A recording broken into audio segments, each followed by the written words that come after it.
ரைதலார் brothers and sisters, கர்த்தராகிய இயேசு கிறிஸ்து நாமத்தினால் கூடி வந்திருக்கிற ஒவ்வொரு சகோதர சகோதரியும் ஆசீர்வதிக்கிறேன். இந்த ஆவியின் கனிகளில முக்கியமானது அதுல பாத்தீங்கன்னா இந்த அன்பு. ஆனா அந்த அன்புன்னு சொல்லும் போது நமக்கு முதல்ல ஞாபகத்துக்கு வருவது இயேசு கிறிஸ்து ஒருவர் தான். அவரை போல யாருமே நம்ம மேல அன்பு செலுத்தி இருக்க முடியவே முடியாது, இருக்கவும் முடியாது, இருந்ததும் இல்லை. அப்ப இயேசு கிறிஸ்துடைய அன்பு அதுல பட்சபாதமும் இல்லை. அது சுத்தமான வெள்ளி தங்கத்தை பார்க்கிலும் வெளியேற பெற்றுதான் இயேசு கிறிஸ்து நம்ம மேல வைத்திருக்கிற அன்பு. ஆனா இந்த அன்பில மாயம் கிடையாது, மாய்மலம் கிடையாது. அது சுத்தமான அன்பு. ஆனா இந்த அன்பை தான் இயேசு கிறிஸ்து நமக்கு அநேக இடங்கள்ல வேறுதல் மூலமாக நமக்கு வெளிப்படுத்தி அதை ஆராய்ந்து நிதானிக்கும்படி நமக்கு தந்தருளினார். நாம் அதன்படி நடக்க வேண்டும். அவர் பூமியில இருக்கும்போது மனுஷகுமாரனாக எப்படி அன்பு செலுத்தினார், அதுல மாய்மாலமே இல்லை. சுத்தமான அன்பை காட்டினார். அதுதான் ஆவிக்குரிய அன்பா இருந்தது. ஆனா இந்த அன்பை அவர் வெறும் வாய் வார்த்தையினால் அல்ல, அது கிரியனால் அந்த அன்பை காட்டினார். அநேகர் மேல அவர் அன்பை வெளிப்படுத்தினார். அது கிரியன் மூலமாக வெளிப்படுத்தி இருக்கிறார். சோ அதே போலதான் நம்மளும் கூட இந்த அன்பை காட்ட வேண்டும். அதனால அநேக இடங்கள்ல அன்பை பத்தி அவர் வெளிப்படுத்தி இருக்கிறார். இந்த அன்புதான் பிரதானம். ஆனா அந்த அன்பை பத்தி சொல்வதற்கு 1000 வசனம் இருந்தாலும் போதாது. அது ஆழமும் அதுக்கு அளவே இல்லை. அப்படிப்பட்டதான் இயேசு கிறிஸ்துடைய அன்பு. ஆனால் இந்த அன்பை நாம எப்படி காட்ட வேண்டும்? வெறும் வாய் வார்த்தையினாலேயா? இயேசு கிறிஸ்து எனக்கு நல்லா தெரியுது, நான் அறிஞ்சிருக்கிறேன், அவருக்கு எனக்கு பிடிக்கும் சொல்வதனால் அல்ல. அவரை அறிந்த நாம் அவர் மேல எப்படி அன்பு காட்ட முடியும்? அதான் இயேசப்பா ஒருத்தர் சொல்றாரு, என் மேல் அன்பா இருந்தால் என் கற்பனைகளை கை கொள்ளுங்கள். அப்போ இயேசு கிறிஸ்து மேல எனக்கு அன்பு இருந்தால் அந்த கற்பனையை கை கொள்வதுதான் அன்பு. அப்படினால் அந்த கற்பனையை வாசிப்பதினால் மாத்திரமல்ல, கேட்பதினால் மாத்திரமல்ல, அந்த கற்பனை நாம் கை கொள்ள வேண்டும். அது கிரியன் மூலமாக நம்ம அன்பை வெளிப்படுத்துவதுதான் உண்மையான அன்பா இருக்கும் என்று பார்க்கிறோம்.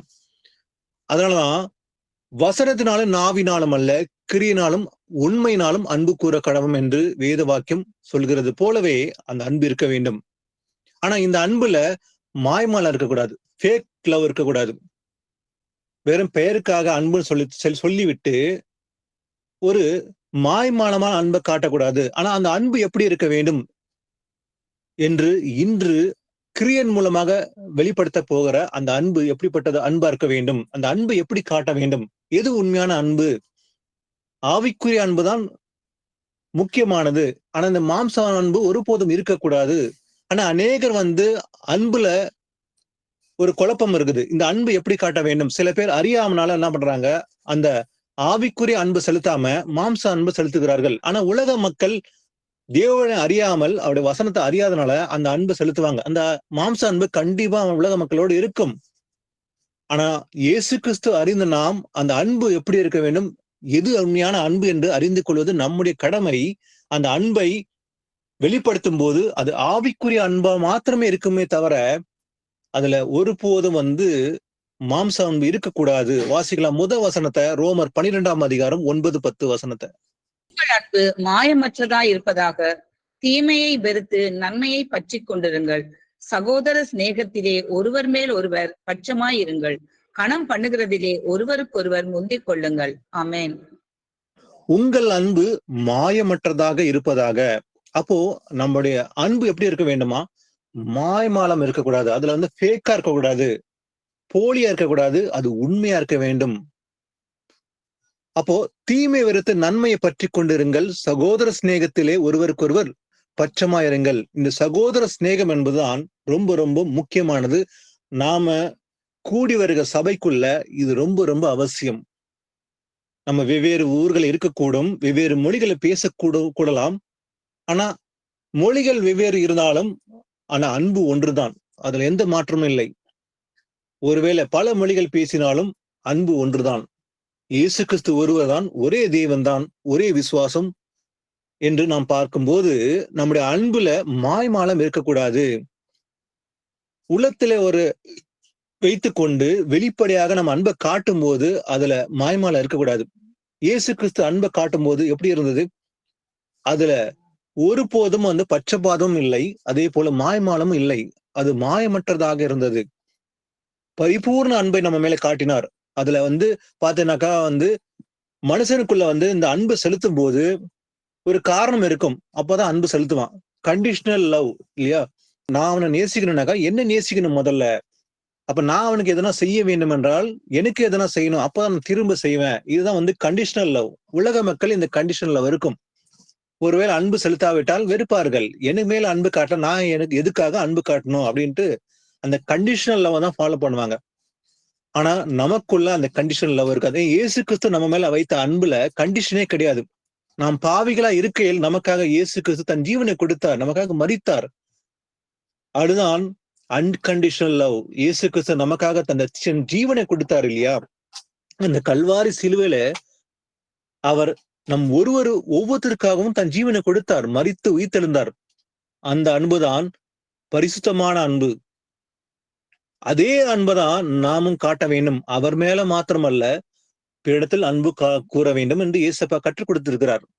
அப்ப கற்பனையில பிரதானமான கற்பனை அந்த உன்னிடத்தில் அன்பு கூறுவது போல பிறனிடத்தில் அன்பு கூறுவாய்க என்று சொல்லும் போது அந்த பிறனிடத்தில் அன்பு கூறுவது அதுல மாய்மாலமே இருக்கக்கூடாது. அதே போல வெறும் வாயினாலும் வார்த்தையினாலும் அல்ல, கிரியனாலும் உண்மையினாலும் அன்பு கூற கடவோம் சொல்லி வசனம் சொல்லுது.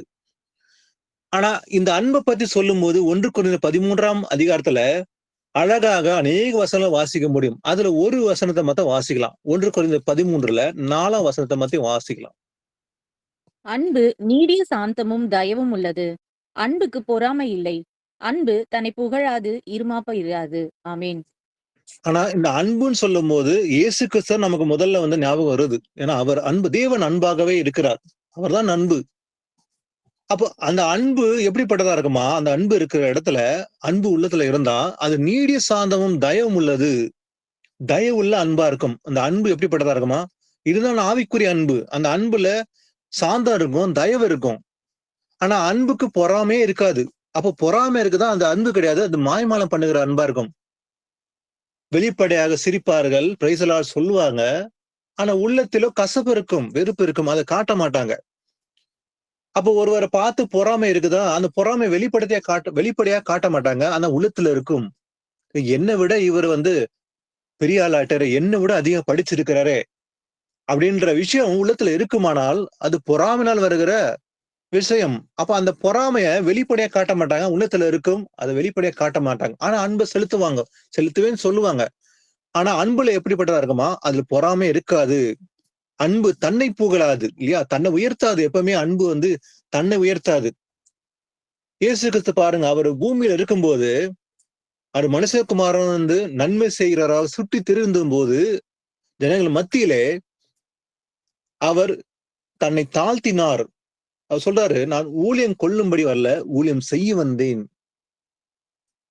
இல்லையா? அப்போ அவர் உங்கள் மத்தியிலே நான் பணிவிடைக்காரனை போல் இருக்கிறேன். அப்போ அவர் தாழ்மையுள்ளதாக நடந்து கொண்டார். அந்த அன்பை தாழ்மையாக வெளிப்படுத்தினார். அவர் யாரு? தேவாதி தேவன் தான். ஆனா அவர் மனுஷகுமாரா இருக்கும்போது தன்னை முழுவதுமாக தாழ்த்தி அவர் அந்த அன்பை கிரிய நிமித்தமாக வெளிப்படுத்தினார் என்று பார்க்க முடியும். ஆனா இந்த அன்புல புகழ் இருக்காது. தன்னை புகழ வேண்டும் என்று நினைக்கிறவனுக்குள்ள பெருமை இருக்கும். தன்னை உயர்த்த வேண்டும் என்று நினைக்கிற இடத்துல புகழ் இருக்கும், பெருமை இருக்கும். ஆனா அதுல அன்பு இருக்காது. அது மாயமான அன்பு. ஆனா உலகத்துல அநேகர் பார்த்தீங்கன்னாக்கா அந்த அன்பை தான் காட்டுறாங்க. ஆனா கிறிஸ்தவ உலகத்துல பார்க்கும்போது தங்களை உயர்த்தும்படிதான் இன்னைக்கு பேசுகிறார்கள். இயேசு கிறிஸ்து மறைத்து விட்டு தங்களை உயர்த்தி முன்வைத்து தங்களையே வெளிப்படுத்துகிற காரியங்களை தான் பேசுகிறார் தவிர இயேசு கிறிஸ்துடைய அன்பை மாத்திரமே பேசுகிறார்கள் ரொம்ப ரொம்ப குறைவா இருக்கிறது உலகத்திலே.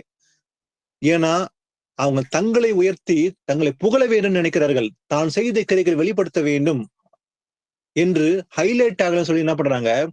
ஆனா இது வெறும் பேச்சில் மாத்திரம் அல்ல. இன்னைக்கு பாத்தீங்கன்னாக்கா ஒரு விளம்பரம் போலதான் மாறிவிட்டது. கிறிஸ்தவ உலகத்துல விளம்பரப்படுத்தி இந்த நபர் நல்லா அழகாக போதிக்கிறார், இவர் அநேக கிரியைகளை செய்கிறார், இவர் கை வைத்தால் இப்படி நடந்து விடுகிறது என்று தங்களை உயர்த்தும்படிதான் காரியங்களை செய்கிறார் தவிர இயேசு கிறிஸ்துவின் மேல அன்பு நிமித்தமாக அந்த காரியங்களை செய்யவில்லை. வேதத்தில் பார்க்கும்போது நாம் அநேக சீஷர்களை பார்க்கும்போது அதுல அவர்கள் தங்களை உயர்த்தினார்கள் அல்ல, இயேசு கிறிஸ்துக்காக மரிப்பதற்கும் தயாராக இருந்து அவர்கள் ஊழியம் செய்தார்கள். அவர்கள் எந்த சொகுசான வாழ்க்கையை வாழவில்லை. அவர்கள் இயேசு கிறிஸ்துக்காக தங்களை அர்ப்பணித்து வாழ்ந்தார்கள்.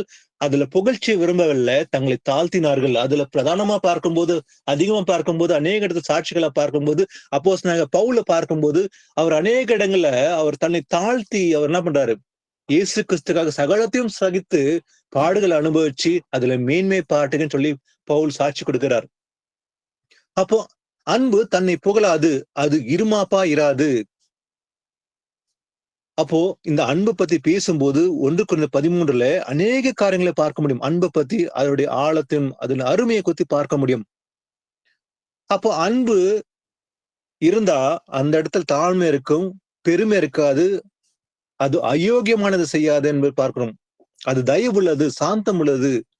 இயேசு கிறிஸ்துடைய அன்பு அவர் மனதுருக்கம் உள்ள தேவனா இருந்து அதை வெளிப்படுத்தினார் கிரிய நிமித்தமாக என்று பார்க்க முடியும். அதே அன்புதான் அவருடைய பிள்ளைகளும் காட்ட வேண்டும் என்று வசனத்தின் நிமித்தமாக அநேக இடங்களை வெளிப்படுத்துகிறார். வாசிக்கலாம் 1 யோவான் 3 18-19. என் பிள்ளைகளே, வசனத்தினாலும் நாவினாலும் அல்ல, கிரிகையினாலும் உண்மையினாலும் அன்பு கூற கடவோம்.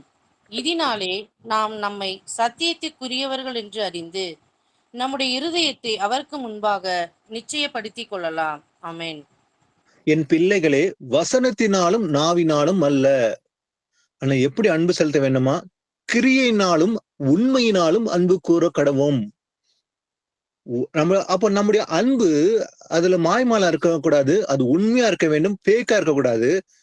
அந்த அன்பு எப்படி காட்ட வேண்டுமா? கிரியனாலும் அன்பு கூற கடவோம். அப்படின்னா ஒருத்தர் மேல அன்பு இருக்குது, நான் அன்பு செலுத்துறேன்னாக்கா அது கிரிய நிமித்தமாக மட்டுமே காட்ட முடியும். கிரியை இல்லாத விசுவாசம் செத்தது இல்லையா? அந்த கிரியை உள்ள விசுவாசம் தான் நமக்கு முக்கியமானது. அப்ப எனக்கு அன்பு இருக்குதுனாக்கா அந்த அன்பை கிரிய நிமித்தமா காட்ட முடியும். இயேசு கிறிஸ்து மேல எனக்கு அன்பு இருக்குதுன்னா என்ன பண்றோம்? அந்த கற்பனை கை கொள்றோம் இல்லையா? அதுதான் விரும்புறாரு ஏசப்பா. எதை விரும்புறாரு? காணிக்க, தசமபாகம், இதை கொடுக்க வேண்டும், அதை கொடுக்க வேண்டும். அதெல்லாம் விரும்பல. இயேசுக்கு சொல்றாரு கற்பனைகளை கை கொள்ன்று எல்லா இடங்களும் சொல்றாரு. அப்ப அந்த வார்த்தையின்படி நடப்பதுதான் இயேசு விரும்புகிறார். அவர் பேசின வார்த்தைகள் சத்தியமுள்ள வார்த்தைகள். அந்த வசனத்தை நாம் கை கொள்ள வேண்டும் என்பதுதான் அவருடைய மிகப்பெரிய விருப்பமா இருக்குதுன்னு பார்க்கிறோம். அப்போ கிரியனால அன்பு கூற கடவோம். அப்போ இதனாலே நாம் நம்மை சத்தியத்துக்குரியவர்கள் என்று அறிந்து நம்முடைய இருதயத்தை அவருக்கு முன்பாக நிச்சயப்படுத்திக் கொள்கிறோம். அப்ப இப்படிதான் நம்ம என்ன பண்றோம்? நம்முடைய இருதயத்தை நிச்சயப்படுத்திக் கொள்கிறோம். கிரியனால் அன்பு செலுத்தினால் நம்ம இருதயங்களை நிச்சயப்படுத்திக் கொள்கிறோம். நாம் சத்தியத்துக்குரியவர்கள் என்று அறிந்து. அப்போ இந்த அன்பை நம்ம வெளிப்படுத்தும் போது அதுல மாய்மாலம் இருக்கக்கூடாது, அது ஆவிக்குரிய அன்பா இருக்க வேண்டும். அதுல மாம்சம் ஒருபோதும் இருக்கக்கூடாது. வாசிக்கலாம் யோவான் 15:13-14. இவன் தன் சிநேகிதருக்காக தன் ஜீவனை கொடுக்கிற அன்பிலும் அதிகமான அன்பு ஒருவரிடத்திலும் இல்லை. நான் உங்களுக்கு கற்பிக்கிற யாவையும் நீங்கள் செய்வீர்கள், ஆனால் என் சிநேகிதராயிருப்பீர்கள். ஆமென். ஆண்டவராக இயேசு கிறிஸ்து நேரடியாக பேசுகிற வார்த்தை இது. அவர் சொல்லுகிறார், என் சிநேகிதனா இருப்பீங்க. எப்போது நாம் இயேசு கிறிஸ்து சிநேகிதனா இருப்ப போறோம்? ஒரு தன் சிநேகிதனுக்காக தன் ஜீவனை கொடுக்கிற அன்பிலும் அதிகமான அன்பு ஒருவனிடத்திலும் இல்லை இல்லையா? ஆனா அவர் சொல்றாரு, நான் உங்களுக்கு கற்பிக்கிற யாவையும் நீங்க செய்வீர்களால். அப்ப இயேசு கிறிஸ்துடைய வார்த்தைகளின் படி நம்ம செய்தா அவர் சொல்றாரு, நீங்க தான் எங்களுக்கு friend, you are my friend, நீங்க எனக்கு சிநேகிதனா இருப்பீங்க. இந்த சிநேகிதன் என்று சொல்லும் போது நெருக்கமாக இருக்கிற ஒரு நபர். அப்போ ஒருவருக்கு ஒருவர் தங்கள் ரகசியங்களை பரிந்து கொள்ள முடியும். பரிந்து கொள்வது அது மாத்திரமல்ல, ரொம்ப நெருக்கமாக இருக்கிறதா சிநேகிதர் மாத்திரமே இல்லையா? நம்முடைய பள்ளி பருவத்துல நாம் சிறுவர்களா இருக்கும்போது அப்ப நமக்கு ஒரு சிநேகிதன் தேர்ந்தெடுத்து கொண்டு அவனோட பல விதமான ரகசியங்களை நாம் பகிர்ந்து கொள்கிறோம் இல்லையா? சில நேரங்கள்ல நாம் வீடுகளிலும் கூட சொல்ல மாட்டோம். ஆனா அந்த ரகசியங்களை, அந்த வருத்தங்களை, உள்ளத்தில் உள்ளது எல்லாவற்றையும் கொட்டி தீர்ப்பதற்காக ஒரு சிநேகிதர் தெரிந்து கொண்டு அவனிடத்தில் மாத்திரமே பகிர்ந்து கொள்கிறோம் என்று நாம் நன்றாக அறிந்திருக்கிறோம். அதே போலதான் இயேசு கிறிஸ்துவோட நெருக்கமா இருக்கிறது யார்தான்? அவருடைய கற்பனை கை கொள்கிறவர்கள் மாத்திரமே. அதனால இயேசப்பா சொல்ல, நீங்கள் எனக்கு சிநேகிதா இருப்பீர்கள் எப்போது? என் வசனத்தை கை கொள்ளும் போது. அப்ப இயேசு கிறிஸ்து மேல அன்பு இருந்தா கற்பனை கை கொள்ள போறோம். அப்ப இயேசு கிறிஸ்து நம்மளை பார்த்து யூ ஆர் மை ஃப்ரெண்ட்னு சொல்றாரு. அப்படின்னா இயேசு கிறிஸ்து எல்லா விதமான ரகசியங்களும் அவர் நமக்கு அறிவிப்பார். எப்போது நாம் கை கொள்ள ஒவ்வொன்றாக ஒவ்வொரு வசனம் கை கொள்ள ஆரம்பிக்கும் போது அவர் வசனத்தின் நிமித்தமாக வேதத்தில் உள்ள அநேக ரகசியங்களை நம்ம வெளிப்படுத்துவார். அவர் எதையும் மறைப்பொருளா வைக்கவில்லை. நமக்கு வெளிப்படுத்த சித்தமுள்ளவராக இருக்கார். ஆனா ஒன்று மாத்திரமே நாம் செய்ய வேண்டும், அவர் மேல அன்பு செலுத்த வேண்டும். அதுதான் கற்பனை கை கொள்வது. கற்பனை கேட்டு விட்டு அப்படியே பின்வாங்கி போகும்போது நமக்கு அவர் ரகசியத்தை வெளிப்படுத்த மாட்டார். அப்ப நான் இயேசுக்கு நெருங்கி நடக்க வேண்டும், ஸ்தேகிதான் இருக்க வேண்டும் என்றால் நாம் கற்பனை கை கொள்ள ஆரம்பிக்க வேண்டும். அறியாமை உள்ள காலங்களில் நாம் எப்படி இருந்தோம்? நாம் இஷ்டப்படிதான் நடந்து கொண்டு இருந்தோம். வசனம் தெரியாத நாட்களை தெரிந்த பிறகு நாம என்ன பண்றோம்? நம்மை நாமே மாற்றிக்கொள்கிறோம். இந்த வசனத்தை நான் தெரியாம இருந்தேன், இன்றைக்கு நான் மாற்றிக்கொள்கிறேன் என்று செய்ய தொடங்கும் போது இயேசு கிறிஸ்து நம்ம மேல அன்பா இருக்குவாரு. அவர் ரகசியங்களை வெளிப்படுத்துவார். ஏன்னா இந்த ரகசியங்கள் உலகத்தில் உள்ள மனுஷருக்கு, நிறைய பேருக்கு, லட்சக்கணக்கான மக்கள் தெரியாது. ஆனா நமக்கு நம்ம மேல அன்பின் நிமித்தமாக அதை வெளிப்படுத்துகிறார், சபைக்கும் வெளிப்படுத்துகிறார் என்று நாம் அறிந்து கொள்ள முடியும். வாசிகளா, யாக்கோபு 1 அதிகாரம் 22 முதல் 24. அல்லாமலும் நீங்கள் உங்களை வஞ்சியாதபடிக்கு திருவசனத்தை கேட்கிறவர்களாய் மாத்திரமல்ல, அதன்படி செய்கிறவர்களாயும் இருங்கள். எண்ணத்தினாலெனில் ஒருவன் திருவசனத்தை கேட்டும் அதன்படி செய்யாதவனானால் கண்ணாடியிலே தன் சுபாவ முகத்தை பார்க்கிற மனுஷனுக்கு ஒப்பாய் இருப்பான். அவன் தன்னைத்தானே பார்த்து அவ்விடம் விட்டு போன உடனே தன் சாயல் இன்னதென்பதனை மறந்து விடுவான். ஆமீன். ஆமீன். நீங்கள் உங்களை வஞ்சியாதபடிக்கு, உங்களை நீங்களை ஏமாற்றிக் கொள்ளாதபடிக்கு என்ன பண்ணுமா? திருவச கேட்கறது மாத்திரமல்ல, அதன்படி செய்கிறவர்களா இருக்க வேண்டும். வெறும் கேட்கிறது மாத்திரமல்ல, இந்த காதால வாங்கி அந்த காதால விடுவதல்ல, கேட்டு உள்வாங்கி கொண்டு இருத்தல அதை நடப்பிக்க வேண்டும், கை கொள்ள வேண்டும். அப்போ திருவச கேட்கிறது மாத்திரமல்ல, அதன்படி செய்கிறவர்களா இருங்கள். என்னத்தை என்றால், ஒருவன் திருவச கேட்டும் அதன்படி செய்யாதவனானால் கண்ணாடியில தன் சுபாவ முகத்தை பார்க்கிற மனுஷனுக்கு ஒப்பா இருப்பான். அப்போ ஒரு கண்ணாடி முன்பாக நின்று தன் முகத்தை பார்க்கும்போது எப்படி இருக்கும்? அவன் யார் என்று முகத்தை கண்ணாடியில பார்க்க முடியும். ஆனா அவன் தன்னைத்தானே பார்த்து அவ்விடம் விட்டு போன உடனே தன் சாயல் என்னது என்பதை மறந்து விடுகிறான். அதே போலதான் கேட்கிறவன் மறக்காம இருக்கணும். கேட்டு மறந்து விட்டவன் அதே போலதான் இருக்கணும்னு ஆண்டவர் சொல்றாருங்க. அப்ப கேட்கிறவன் என்ன பண்ணா? மறக்க கூடாது. உள்ளத்துல வாங்கி கொண்டு, அதை வசனம் சொல்றது, உள்ளத்திலே வசந்தம் வாங்கி கொண்டு அதை காத்து கொண்டு பலன் கொடுக்கிறவன் இல்லையா? அப்ப கேட்டு அதன்படி செய்யறதுதான் உண்மையான அன்பு. அப்ப அன்புனா என்ன? இயேசு கிறிஸ்து மேல அன்பா இருந்தால் கேட்கிற வசனம், இயேசு கிறிஸ்து என்னோட பேசிக் கொண்டிருக்கிறார், பேசிக்கொண்டிருக்கிறத கேட்டு அதன்படி செய்கிறதான் அன்பு. அதை மறக்கக்கூடாது, ஒருபோதும் மறக்கக்கூடாது. அப்ப மறக்கிறனக்கா நான் வசனத்தை விட்டு விட்டேன். அப்போ வாரத்துக்கு ஒரு நாள் நம்ம பைபிளை எடுத்து அதை வாசிக்கும் போது 6 நாள் எடுக்கிறது இல்லைங்க, மறந்து விடுவோம். இல்ல வேதத்தை வெறும் எப்பயோ ஒரு தடவை கேட்கிறோம், ஒரு மாசத்துல ஒரு தடவை கேட்டு விட்டு அதை மறந்து விடுகிறோம். அதை வாசிப்பது இல்லை, கை கொள்வது இல்லை. அப்ப உள்ளத்தை தங்கி இருக்க போறல, அதை மறந்து விடுகிறோம் இல்லையா? அப்ப மறக்காமல் நான் இருக்க வேண்டுமானால் வசனம் அடிக்கடி என் மனதில் வர வேண்டும், என் உள்ளத்தில் இருக்க வேண்டுமானால் நாம் அனுதினமும் சமயம் எப்பெல்லாம் கிடைக்குதோ கேட்கிறதும் நல்லது, அதை வாசிக்கிறதும் நல்லது. ஒருவேளை எனக்கு படிக்க முடியாது, எனக்கு படிப்பறிவு இல்லை, பரவாயில்லை. கேட்க காதுகளை கொடுத்த கர்த்தர் கேட்பது நல்லது, கேட்டு உணர்ந்து கொள்வது முடியும் நம்மால. ஆனா அன்னைக்கு பாத்தீங்கன்னா அநேக சீசர்கள் கேட்டு கொண்டிருக்கிறவர்கள் விசுவாசம் வைத்து அவர் ரட்சிப்பு அடைந்தார்கள். நாங்கள் என்ன செய்ய வேண்டும்? 3000 பேருக்கு எல்லாருமே படித்தவர்களா என்று பார்க்கும்போது இல்லை. பேதர் கூட அன்று எப்படிப்பட்ட மனுஷனா இருந்தான்? மீன் பிடிக்கிற மனுஷனா இருந்தான். அவன் போய் ஒரு கல்லூரியில படித்து விட்டு வந்த ஒரு மனுஷன் அல்ல.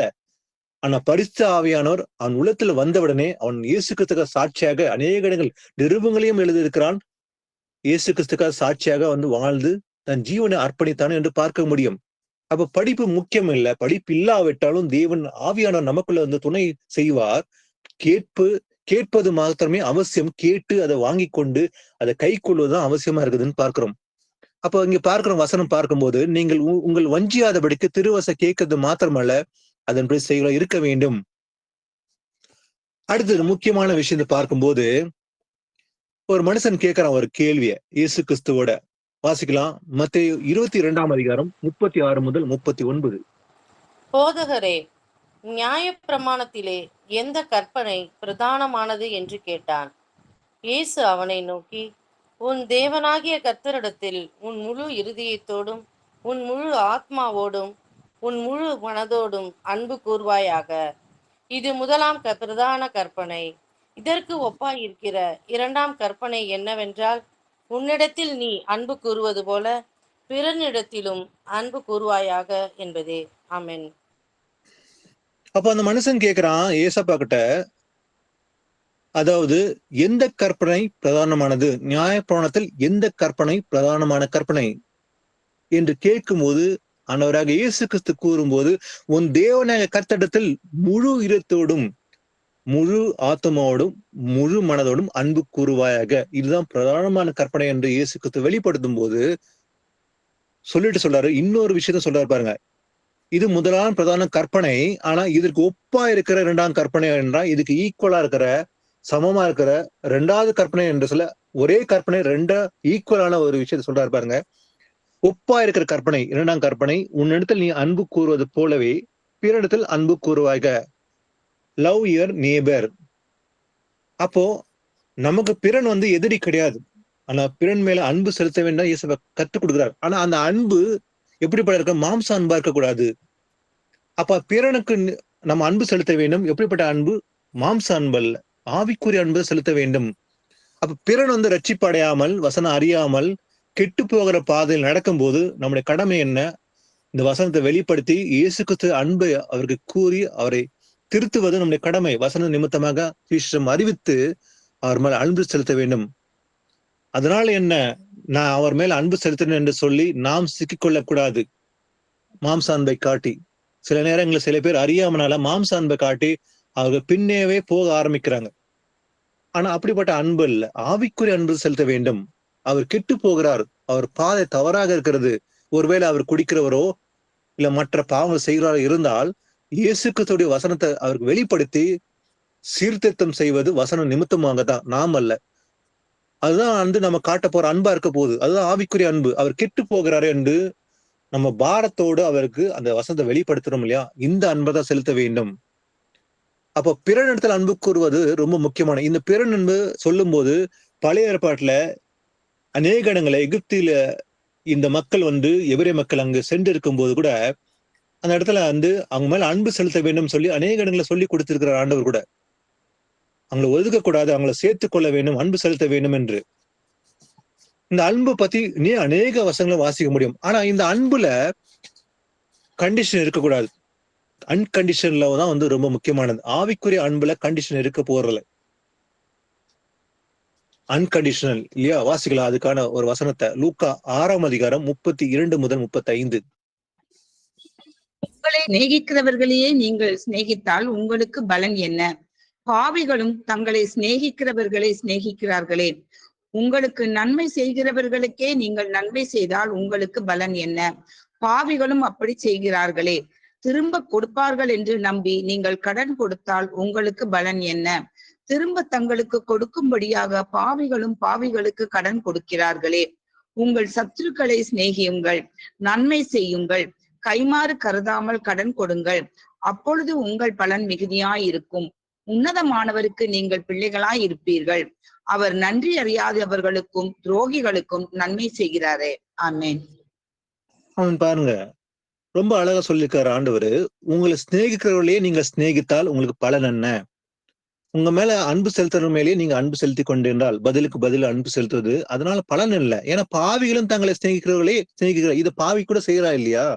அப்ப உங்களுக்கு அவங்களுக்கு வித்தியாசம் என்னன்னு ஆண்டவர் கேள்வி கேட்கிறாரு. ஏன்னா பாவிகள் அதான் செய்யறாங்க இல்லையா? உலக மக்கள் ஒரு பரிசை கொடுக்கும் போதோ அன்பு நிமித்தமாக அதை ஒரு காரியங்கள் செய்யும் போதோ பதில் செய்து கொள்கிறார்கள். இதுதான் அன்புன்னு நினைக்கிறாங்க. ஆனா அதே போல நாம செய்யக்கூடாது. அப்போ உங்களுக்கு நன்மை செய்யறதுக்கே நீங்கள் நன்மை செய்தால், எனக்கு ஒருத்தர் நல்ல செஞ்சுட்டப்பா நானும் திரும்பி செய்யறேன், அதுனா பாவி கூட அதே செய்யறான் இல்லையா? அப்ப உங்களுக்கு என்ன வித்தியாசம் ஆண்டவர் கேட்கிறாரு. ஏன்னா திரும்ப கொடுக்கும் என்று நாம் நம்பி கடன் கொடுத்தால் உங்களுக்கு பலன் என்ன? திரும்ப தங்களுக்கு கொடுக்கும்படியாக பாவிகளுக்கு கடன் கொடுக்கிறார்களே. நான் 10 ரூபாய் கொடுத்துட்டோமா, அவர் திரும்பி கொடுக்கணும், அதான் நான் கொடுக்குறேன் அப்படின்னு எதிர்பார்த்து கொடுக்க கூடாதுன்னு சொல்றாரு இல்லையா? பாவிகள் அதான் செய்யறாங்க. அப்ப உங்க சத்துருக்களே சிநேகியுங்கள் ஆண்டு சொல்றாரு. எது சொல்றாரு ஆண்டவர் முக்கியமா? பாத்தீங்கன்னா உங்க சத்துருக்களை சிநேகியுங்கள். சத்ருவை நேசி, நன்மை செய்யுங்கள், கைமாறு கருதாமல் கடன் கொடுங்கள், அப்போது உங்கள் பலன் மிகுதியா இருக்கும். உன்னதமானவருக்கு நீங்கள் பிள்ளைகளா இருப்பீர்கள். அவன் நன்றி அறியாதவர்களுக்கும் துரோகிகளுக்கும் நன்மை செய்கிறாரே. அப்படிதான் இருந்தது இல்லையா? இயேசு கிறிஸ்து மேல அவங்க அன்பே செலுத்துற அந்த யூத மக்கள், சொந்த மக்களுக்காக தான் இயேசு கிறிஸ்து வெளிப்பட்டார். ஆனா அவரையே சிலுவையில அறைந்து விட்டார்கள், கொலை செய்தார்கள்னு பார்க்க முடியும். நன்றி அறியாதவர்கள். இயேசு கிறிஸ்து நன்மை மாத்திரமே அவர்கள் செய்தார். ஆனா அவர்களோ அவரே சிலுவையை அறைந்து விட்டார்கள், அவரை ஏற்றுக்கொள்ளாமல் என்று பார்க்க முடியும். ஆனா இந்த அன்பை பத்தி இன்னொரு சொல்லும் போது, இந்த அன்பை கிரியை நிமித்தமாக வெளிப்படுத்த வேண்டும். விசுவாசம் இருக்குது, ஆனா விசுவாசத்தை காட்டுறேன்னாக்கா அந்த விசுவாசத்தை கிரியையால் காட்டணும். அதுதான் விசுவாசம் இல்லையா? அது அழகாக எழுதப்பட்ட அந்த வசனத்தை வாசிக்கலாம். யாக்கோபு 2ஆம் அதிகாரத்துல 14 முதல் 16. என் சகோதரரே, ஒருவன் தனக்கு விசுவாசம் உண்டென்று சொல்லியும் கிரிகள் இல்லாதவனானால் அவனுக்கு பிரயோஜனம் என்ன? அந்த விசுவாசம் அவனை ரட்சிக்குமா? ஒரு சகோதரனாவது சகோதரியாவது வஸ்திரம் இல்லாமலும் அனுதின ஆகாரம் இல்லாமலும் இருக்கும்போது உங்களில் ஒருவன் அவர்களை நோக்கி, நீங்கள் சமாதானத்தோடே போங்கள், குளிர் காய்ந்து பசியாறுகள் என்று சொல்லியும் சரீரத்திற்கு வேண்டியவைகளை அவர்களுக்கு கொடாவிட்டால் பிரயோஜனம் என்ன? ஆமீன். பாருங்க, ஒருவன் தனக்கு விசுவாசம் உண்டு சொல்லியும் கூட எனக்கு விசுவாசம் இருக்குதுப்பா அப்படின்னு சொல்றான், ஆனா கிரிகள் இல்லாதவனால் அவனுக்கு பிரயோஜனமே இல்லை இல்லையா? விசுவாசம் வாயினால பேசுறான், ஆனா கிரிகள் இல்லை, அது பிரயோஜனமே கிடையாது. அந்த விசுவாசமான ரட்சிக்காது.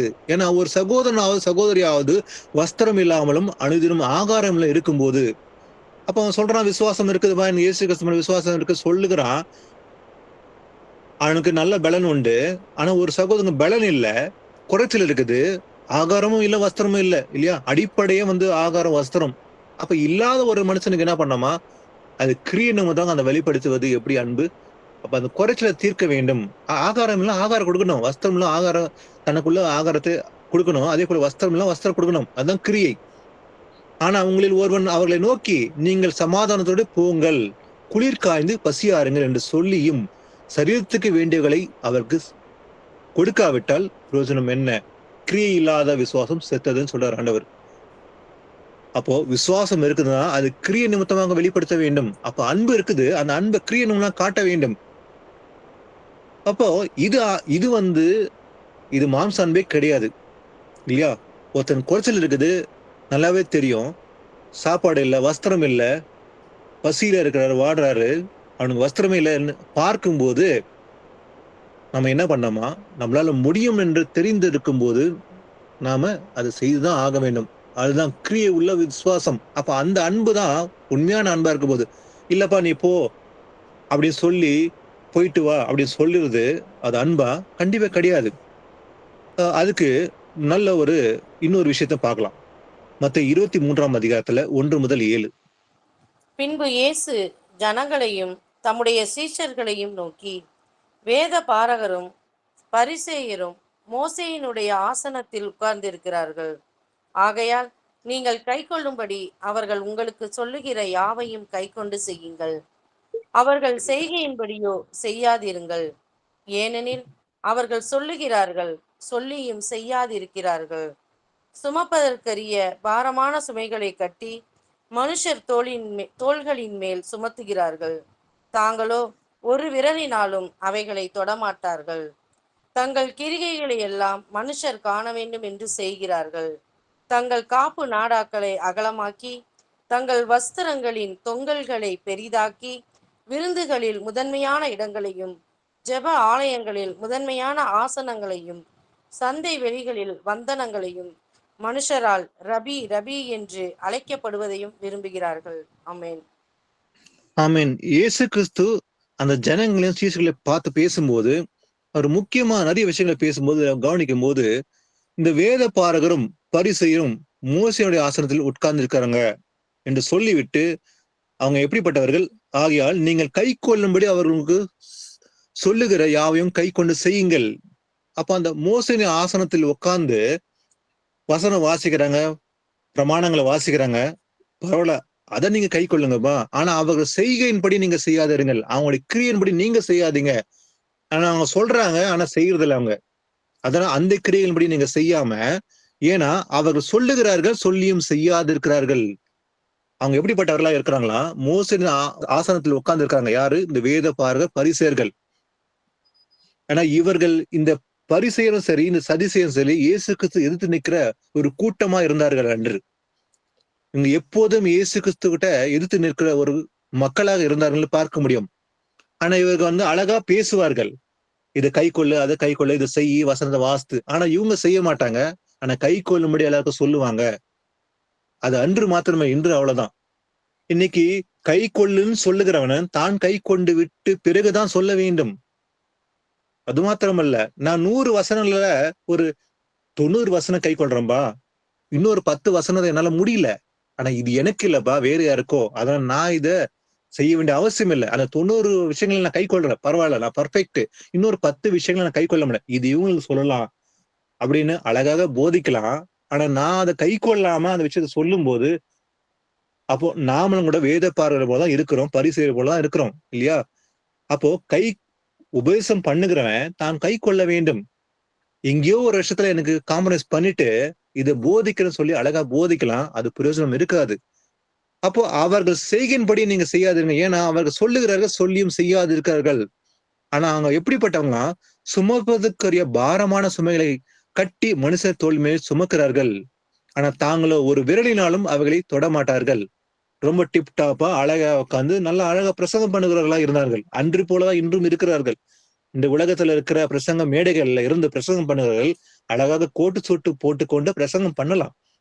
ஆனா தங்களுடைய தனிப்பட்ட வாழ்க்கையில பாத்தீங்கன்னாக்கா தலைக்கீழா தான் இருக்கும். அப்போ ஒருவர் போதிக்கிறார், பிரசங்க பீடத்துல இருந்து நின்று கொண்டு இதை கைக்கொள், அதை கைக்கொள் என்று. ஆனா தன் பிள்ளையோ குடிவெறியில விழுந்து கெட்டு போயிருக்கிறான், அதை கவனிக்காம விட்டு இருக்கிறான். அப்ப அவன் எங்க கவனிக்க வேண்டும்? தன் வீட்டில் இல்லையா? தன் வீட்டில் உள்ள பிள்ளையை திருத்தாம அவன் கை கொள்ளுன் என்று சொல்லி மற்ற சொல்வது சரியல்ல என்று நாம் பார்க்க முடியும். அப்போ தாங்களோ ஒரு விரலினாலும் அவைகளை தொட மாட்டார்கள். தங்கள் கிரியைகள் எல்லாம் மனுஷர் காண வேண்டும் என்று செய்கிறார்கள். அவங்க எப்படிப்பட்ட இருப்பாங்க? மனுஷர் எல்லாருமே பார்த்துக்கணும், என்னை மெச்சிக்கணும் அப்படின்னு தான் அதை செய்கிறார்கள். தங்கள் காப்பொன் ஆட்டாக்களை அகலமாக்கி, தங்கள் வஸ்திரங்களை தொங்கலாக பெரிதாக்கி, விருந்துகளின் முதன்மையாக இடங்களை தேடி, ஜெப ஆலயங்களின் முதன்மையான ஆசனங்களை, சந்தை வெளிகளில் வந்தனங்களையும் வணக்கம் போடுறது விரும்புறாங்க. அப்படியே டிப்டாப்பா நடந்து போய் என்ன வணக்கம் பார்த்து அவங்கள கும்பிடணும்னு நினைக்கிற ஆட்களை போலதான் இருக்கிறாங்க. அன்னைக்கு மாத்திரம் இன்னைக்கு இருக்கிறார்கள். மனுஷர்கள் ரபி ரம்பி என்று அழைக்கப்படுவதையும் விரும்புகிறார்கள். போதகரே போதகரே என்று அழகா கூப்பிடுறத விரும்புறாங்க. அப்படிப்பட்ட ஆட்கள் இன்னைக்கு உலகத்தில் இருக்கிறதுனாலதான் இன்னைக்கு அநேக சபைகள் விழுந்து போய் இருக்கிறத பார்க்க முடியும். அப்போ தன்னை உயர்த்திக்கணும் எப்போதுமே இயேசு கிறிஸ்து மேல அன்பு செலுத்த மாட்டான். தன்னை உயர்த்தி காட்டணும்னு விரும்புறவன் என்னைக்குமே இயேசு கிறிஸ்து அன்பை வெளிப்படுத்த மாட்டான். அவன் தன்னை மாத்திரம் வெளிப்படுத்துவான்னு பார்க்க முடியும். அப்போ இந்த அன்புல மாயமால இருக்குதான் பார்த்தா இருக்குது கண்டிப்பா இல்லையா? அப்ப இவங்க எல்லாமே மனுஷர் காண வேண்டும் என்று வெளிப்படையாக அழகாக போதிக்கிறதோ, அழகாக பேசுகிறதோ, மற்ற விரும்புறபடி அவங்க வணக்கம் செலுத்தணும் விரும்புற காரணம் மாத்திரமே செய்யல தவிர இயேசு கிறிஸ்துடைய உண்மையான அன்பை அவங்க வெளிப்படுத்த சித்தமா இல்லை.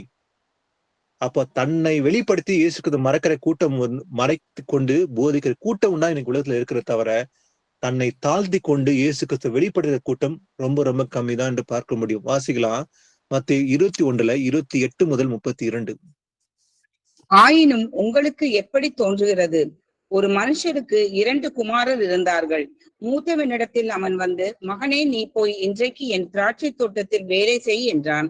அதற்கு அவன் மாட்டேன் என்றான். ஆகிலும் பின்பு அவன் மனஸ்தாபப்பட்டு போனான். இளையவனிடத்திலும் அவன் வந்து அப்படியே சொன்னான். அதற்கு அவன், போகிறேன் ஐயா என்று சொல்லியும் போகவில்லை.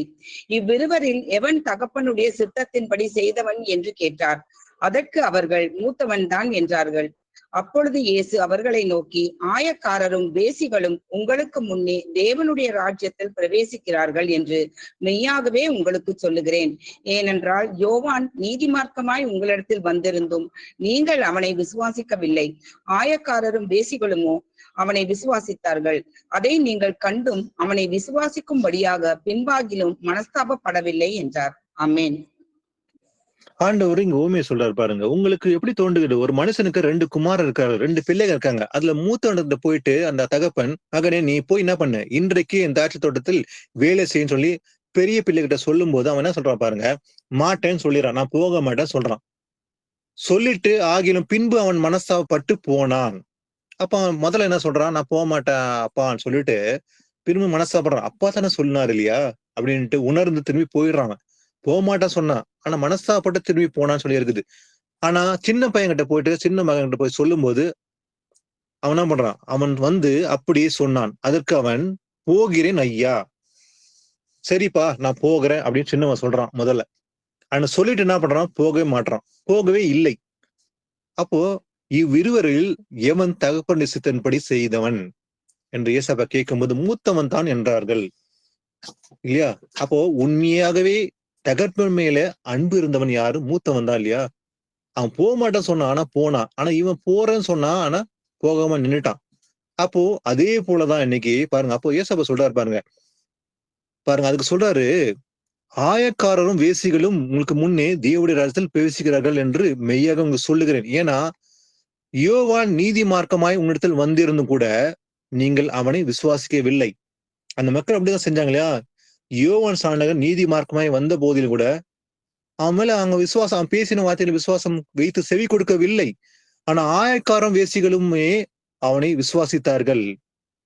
அதை நீங்கள் கண்டும் அவனை விசுவாசிக்கப்படியாக பின்பாகிலும் மனசாப்படவில்லை. அப்போ இந்த எக்ஸாம்பிள் ஏன் சொல்றான்னு பாத்தீங்கன்னா, அன்னைக்கு நடந்தது உண்மைதான் இல்லையா. அன்னைக்கு யோவான் சாண்டகர் வந்திருந்து கூட அந்த பிரசங்கத்தை கேட்டு எத்தனை பேர் மனம் திரும்பியிருப்பார்கள். அநேக கடினமானதோடு திரும்பி போனார்கள். ஆனா ஆயக்காரர்கள் வந்து கேட்டாங்க, அவங்க மனம் திரும்பினார்கள். ஆயக்கார வேசிகளுமே அவங்க விசுவாசித்தார்கள். இந்த வசனத்தை கேட்டு மனம் திரும்பினார்கள் என்று பார்க்க முடியும் என்று. ஏன்னா இவங்க தான் உண்மையான இயேசு கிறிஸ்து மேல அன்பை வைத்தார்கள். ஆனா கேட்ட அநேக பேர் என்ன பண்ணாங்க, மறுதளிச்சு போனாங்கன்னு சொல்லுவோம். அதுல இதுல கவனிக்கும் போது அங்க இயேசு கிறிஸ்து வசனத்தை மறுதளிச்சு போன ஒரு கூட்டம் இருந்து அதுல இருந்தவர்கள் சீஷர்களா இருக்க முடியும், இருந்தார்கள் பார்க்க முடியும். ஏன்னா இது கடினமான உபதேசம், யாரும் இதை பின்பற்றக்கூடும் என்று சொல்லி வழிவிலகி போடுறதுல உண்டு. ஆனா அன்று மாத்திரமல்ல, இன்றும் அநேகர் அப்படிதான் வசனம் கேட்கும் போது இது கடினமா இருக்குது விலகி போறதுல உண்டு. அன்பு இல்ல அப்படின்னு விலகி போற கூட்டமும் உண்டு. இது சத்தியம் நல்லா தெரியும். ஒரு 2 வருஷம் 3 வருஷம் வந்து இதுல இருக்கிறன்னு சொல்லி இருப்பார்கள், நிலைத்திருக்க மாட்டார்கள். கடைசியில வந்து ஏதோ ஒரு குற்றத்தை கண்டுபிடித்து விட்டு தான் இஷ்டப்படி வாழ வேண்டும், தன்னை யாரும் வந்து கட்டு போடக்கூடாது, வசனத்தை சொல்லி கடினமா பேசுறாங்கன்னு நினைத்து அவர்கள் விலகி போறதுக்கு காரணம் எங்க சொல்றாங்க பார்த்தீங்கன்னா, சபையில அன்பு இல்லைன்னு சொல்லி விலகி போகிறார்கள். ஆனா தங்களுக்கு ஏற்ற இச்சைப்படி நடக்கதான் அதை வந்து செய்கிறாங்க தவிர சபையில அன்பு இல்லைன்னு சொல்லிவிட்டு விலகி போறதும் உண்டு. வாசிக்கலாம் யாக்கோபு 1:25. சுயாதீன பிரமாணமாகிய பூரண பிரமாணத்தை உற்று பார்த்து அதிலே நிலைத்திருக்கிறவனே கேட்கிறதை மறக்கிறவனாய் இராமல் அதற்கேற்ற கிரியையை செய்கிறவனாய் இருந்து தன் செய்கையில் பாக்கியவானாய் இருப்பான். ஆமீன். ஆமீன். சுயாதீன பிரமாணமாகிய பூர்ண பிரமாணம். எது பூர்ண பிரமாணம்? நியாயப்பிரமாணம் அல்ல. சுயாதீன பிரமாணமாகிய பூர்ண பிரமாணத்தை உற்று பார்த்து அதில் நிலைத்திருக்கிறவன் எவனோ கேட்கிறதை மறக்கனா இல்லாம எப்படி இருக்கணுமா, கேட்கிறத மறக்காம என்ன பண்ணமா, அதை கேட்ட கிரியை செய்யணும்னா இருந்து. அப்ப கேட்டு அதை கேட்டபடி கிரியை செய்யணும் இருந்து தன் செய்கையில் பாக்கியவன இருப்பான். அவன் தான் பாக்கியவன். கேட்டு அதை செய்யறான் இல்லையா, அவன் தான் பாக்கியவன் என்று சொல்லுகிறது. அப்போ இயேசு கிறிஸ்து மேல அன்பா இருந்தா அதை உற்று பார்த்து அந்த பிரமாணத்தை என்ன பண்ணமா, அதன்படி நடந்தால் நாம் பாக்கியவானா இருப்போம் என்று பார்க்கிறோம். ஆனா இந்த பாக்கியவன் என்று சொல்லும் போது இயேசு கிறிஸ்து ஒரு அருமையான வசனத்தை சொல்றாரு பாருங்க. லூக்கா 11:28 வாசிக்கலாம். அப்படியானாலும் தேவனுடைய வார்த்தையை கேட்டு அதை காத்து கொள்ளுகிறவர்களே அதிக பாக்கியவான்கள் என்றார். ஆமென். ஆமென். ஆண்டவர் சொல்றாரு அதிக பாக்கியவான் இல்லையா. யார் அதிக பாக்கியவானா? தேவனுடைய வார்த்தையை கேட்பது மாத்திரமல்ல, கேட்டு அதன்படி காத்து கொள்ளுகிறவர்களே. அப்ப உள்ளத்தில் வசனத்தை கேட்கிறோம், அந்த உள்ளத்துல கேட்டு உள் வாங்கி கொண்டு அதை காத்து கொண்டுதான் பாக்கியவான். எனக்கு கேட்டு காதால வாங்கி காதால விட்டு மறந்து போறத பத்தி சொல்லல. யாரெல்லாம் வசனம் கேட்கிறாங்களோ அதை உணர்ந்து உள்ளத்துல காத்து கொண்டு பலன் கொடுக்கறாங்களோ அவங்கதான் பாக்கியவான். ஏன்னா அவங்கதான் உண்மையிலே இயேசு கிறிஸ்து மேல அன்பு வைத்தவர்கள். அப்ப இது இயேசு கிறிஸ்து மேல வைத்திருக்கிற உண்மையான அன்பு இல்லையா.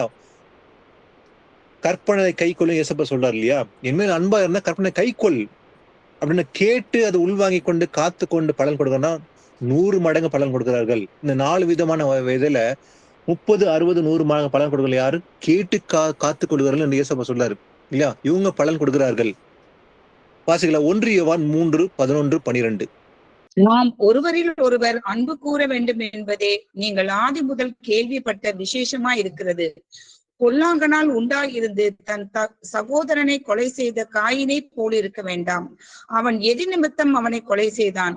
தன் கிரியைகள் பொல்லாதவைகளும் தன் சகோதரனுடைய கிரியைகள் நீதி உள்ளவைகளுமாய் இருந்தது நிமித்தம் தானே. ஆமென்.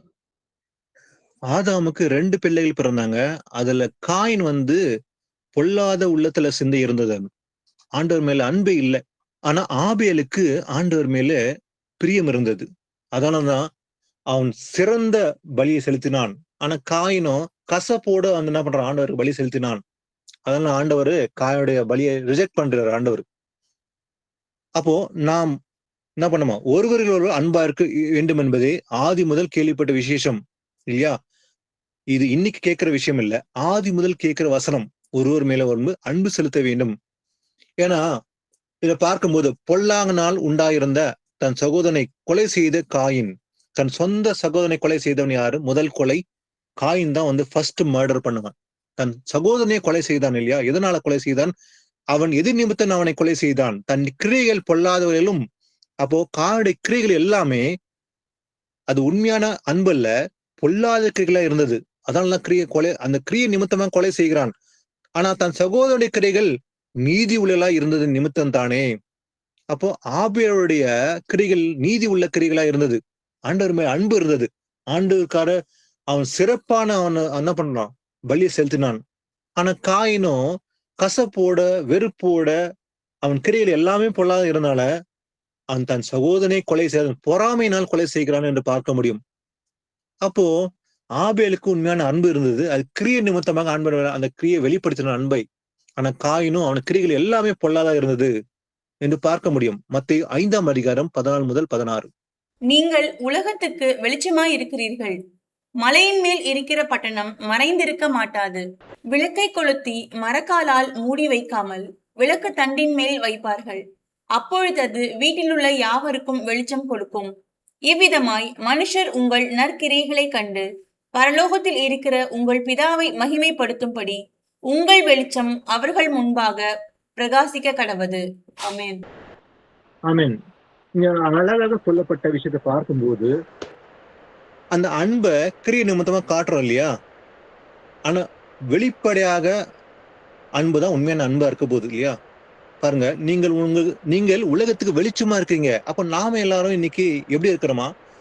உலகத்துக்கு வெளிச்சமா இருக்கிறோம். வெளிச்சத்தின் பிள்ளைகள் ஆண்டவர் சொல்றாரு இல்லையா? யார சொல்றாரு?